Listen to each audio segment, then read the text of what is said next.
আসসালামু আলাইকুম ভিউয়ার্স। আজকে আম্মু রান্না করবে লইট্টা মাছ। আব্বু অফিস থেকে আসার সময় এই টাটকা লইট্টা মাছগুলো নিয়ে এসেছিল, তাই আম্মু ভাবলো এই টাটকাই মাছগুলো রান্না করা যাক। তো প্রথমে লইট্টা মাছগুলো পরিষ্কার করে নিয়ে সেখানের মধ্যে সামান্য পরিমাণ লবণ আর সামান্য পরিমাণ গরম মশলা গুঁড়ি দিয়ে মেখে নিচ্ছে। তারপর অন্য একটি ফ্রাই প্যানে তেল গরম করে নিল।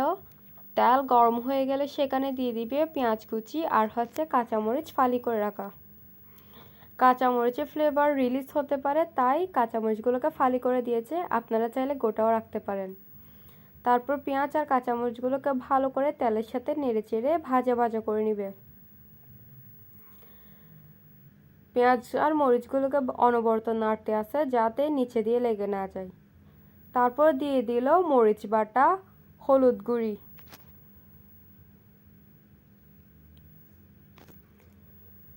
আবারও ভালো করে নেড়েচেড়ে নিচ্ছিল।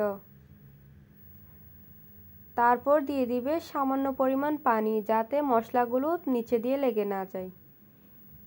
এভাবে ভালো করে নেড়েচেড়ে মশলাগুলো প্রপারলি কষিয়ে নিচ্ছে।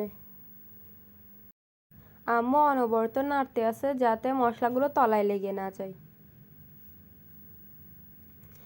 তারপর ঢাকনা দিয়ে দিবে যাতে মশলাগুলো খুব তাড়াতাড়ি কষে যায়।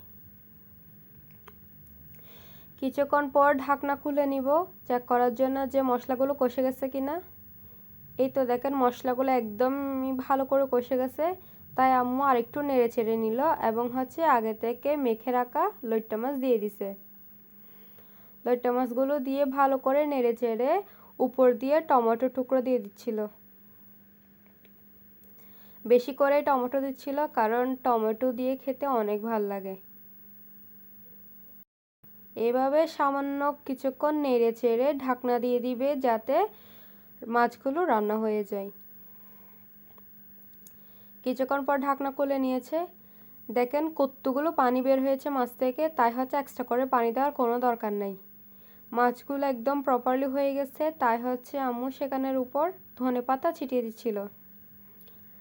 আর আমাদের ঘরে সবাই বেশি ধনেপাতা পছন্দ করে, তাই ধনেপাতা বেশি করে দিচ্ছিল। আপনারা যদি ধনেপাতা কম পছন্দ করেন তাহলে কম করেই দিবেন। তারপর আম্মু লবণটা টেস্ট করে নিচ্ছিল যে লবণ হয়েছে কিনা। লবণও একদম প্রপারলি হয়ে গেছে। এবার ঢাকনা দিয়ে নামিয়ে নিব।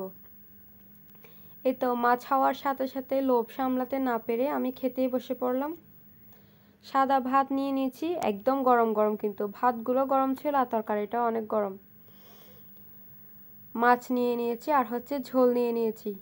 একটা মরিচও পড়েছিল আমার প্লেটে, তো মরিচ আর ঝোল আর টমেটো ভালো করে মেখে নিচ্ছিলাম ভাতের সাথে। এভাবে মেখে নিলে কিন্তু খেতে অনেক ভালো লাগে।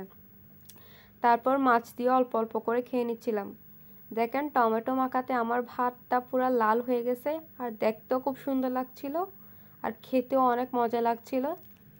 তাই তো আম্মু এতগুলো টমেটো দিয়েছে যাতে প্রতি বাইটে টমেটোর স্বাদ পাওয়া যায়।